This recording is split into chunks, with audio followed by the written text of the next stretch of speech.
So this is my attempt here in the kitchen to just kind of record some free form thoughts. I've been trying to figure out this channel and the podcast and figure out where my niche is, if there is one. Can't put me in a corner. Can't put me in a niche in a box. I was looking over there, and that's just the corner of my phone. That's the camera.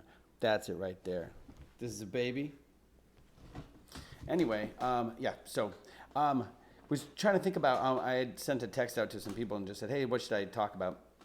And one of my friends, Sara Stumpf, she responded saying that I should talk about balance in the family, and which is funny because we're in that we don't have it as a family. We're trying to have balance. So maybe we could do a podcast about trying to have balance, not necessarily about nailing it, or unless it's like nailed it the show, in which case we nailed it.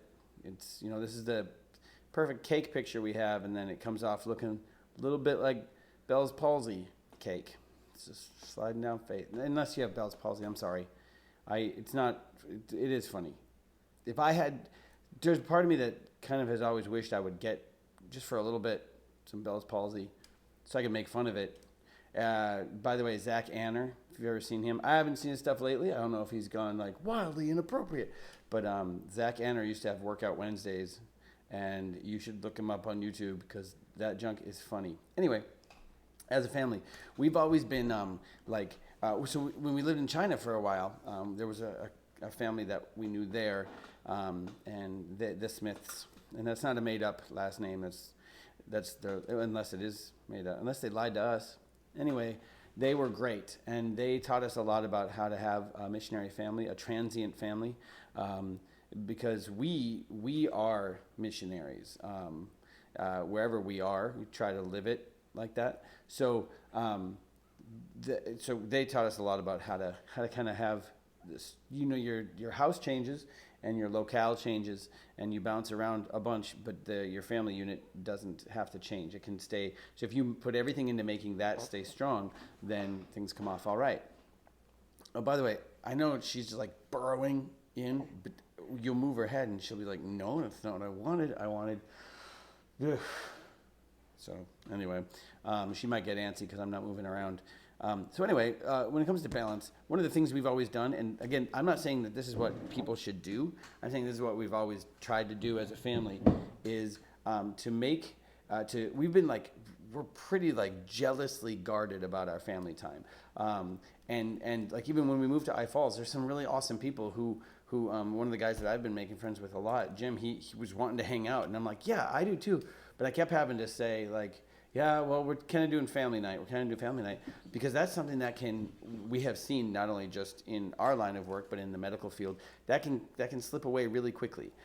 If you're not like vehemently, like excitedly, like, no, this matters.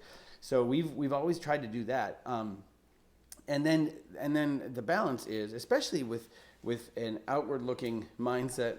What is this? A little smushed. Can you get up? What up? What up? It's not up there. Stop looking up there. It's there. She's like, ugh, my dad. I'm sorry, this is a distraction that I did not bank on. She was supposed to sleep well. I mean, the sedative wore off really. We can edit that out. There wasn't a sedative. Anyway, we try to really, really focus on our family time and make it a jealously guarded thing. But in that, then as a family, we did last year, we spent a full month in Kenya on mission. And I didn't get to do a lot of evangelism on this trip, but Jason was out in the field like from like 8:30 in the morning till like 5 at night, just in a field with a line of people who were wanting checkups and wanting diagnosis and stuff. And so like our kids were there with us and they saw it, and they saw how we walked around, and we took the kids to the orphanage for HIV children, and we spent the day with them. And so our kids, at the same time as our family time being jealously guarded, part of that was when we were planning the trip, Jason and I were like, well, we could do we do a 2-week trip with the kids? A month is a long time to be out of the country. or should we just go and do like a barrage and like leave the kids with, and in the end we were like, no, this is what we do as a family. We minister together, we reach out together, and in all our different ways. I mean, granted, most of because my mother-in-law came, most of our time was just hanging out with the kids, and then Christian got typhoid fever the last week, which we didn't ask him to do, but he just decided to do. But even in that, in the midst of that, when he was sick, we were able to say, but at the same time, I mean, because again, it was, if you treat it, it's fine. I mean, if you don't treat it, it's really deadly. But if you do treat it with antibiotics, then there's like no. I, as a hypochondriac dad, was like, is he gonna be okay? And my wife was like, dude, stop. He's fine. It's just he's gonna be fine.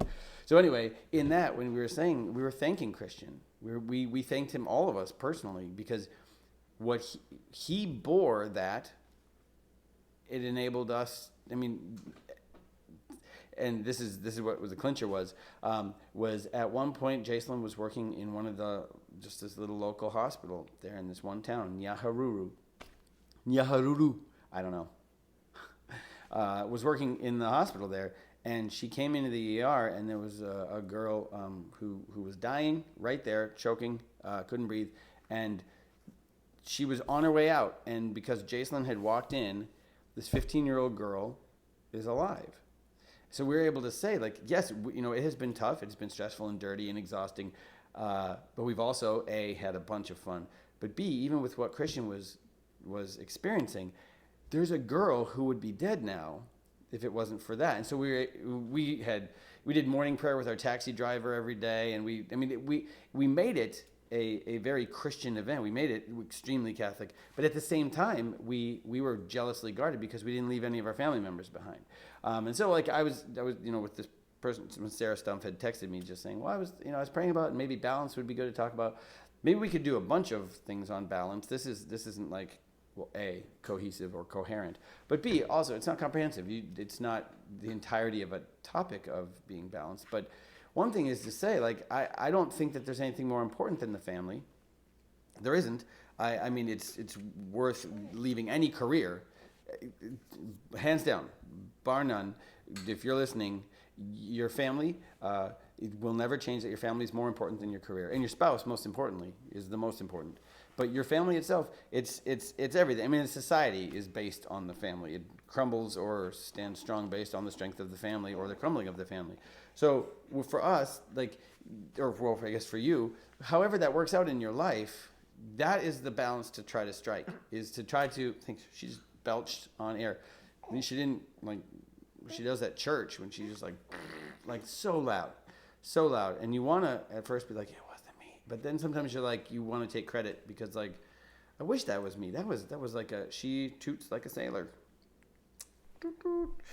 Anyway, that would just be something in your own life to pray about, is to, like, how can I put more emphasis on my family? How can I put more, how can I focus all of if you're a spouse, how can I focus the majority of it to my spouse? And then that leftover, if you will, or trickle down to my children. But take them with you on the journey. Whatever that might be. Show them how to be generous. Don't, oh man. When you tithe, because we tithe, when you do that, make sure your kids tithe. Every dime that my kids get as a Christmas gift or whatever, every penny goes to tithe. Or sorry, that was said wrong because I'm distracted by this kid. Every penny or every dollar they get, then they know that they have to tithe it. Here, let me see. Do you want to see what's going on? There she is. Hey, what's up, girl? She just wanted to be in the podcast. She had her own line to say, but she stepped on my line. She took it early. But anyway, yeah. So then when it comes to your finances, maybe you don't tithe right now. As a parent, you should start tithing. You should take every dollar that comes in, you give 10% back to God. You just do it. Just hands down. Don't question. And then you just know, like, oh, okay, it's not like, oh, do we this month? You just give. But then you teach your kids how to do that. You teach your kids that balance of, okay, finances are important. You have to pay your bills. But you also have to, in gratitude, give back to God. You got to do it. And so, yeah, and that's a fun fight every time because, especially my son, Davey, is just like, he wants to take all our money. And we're like, well, that's a wrong way to approach it. But also, even if he wanted to, he only wants to take 10%. Anyway, so I'm rambling, and this might not even end up on the internet. But when it comes to balance, you need to put the majority of your energies and your strength into your family. You have to, because it's the thing that God has given you. Your spouse is the one that He has placed into your life to make sure that that person makes it to heaven. And then that love that you two have, that giving to each other, has created human life. And that gift, those gifts that God has given to you, those are your Optimus Prime. Those are your primary.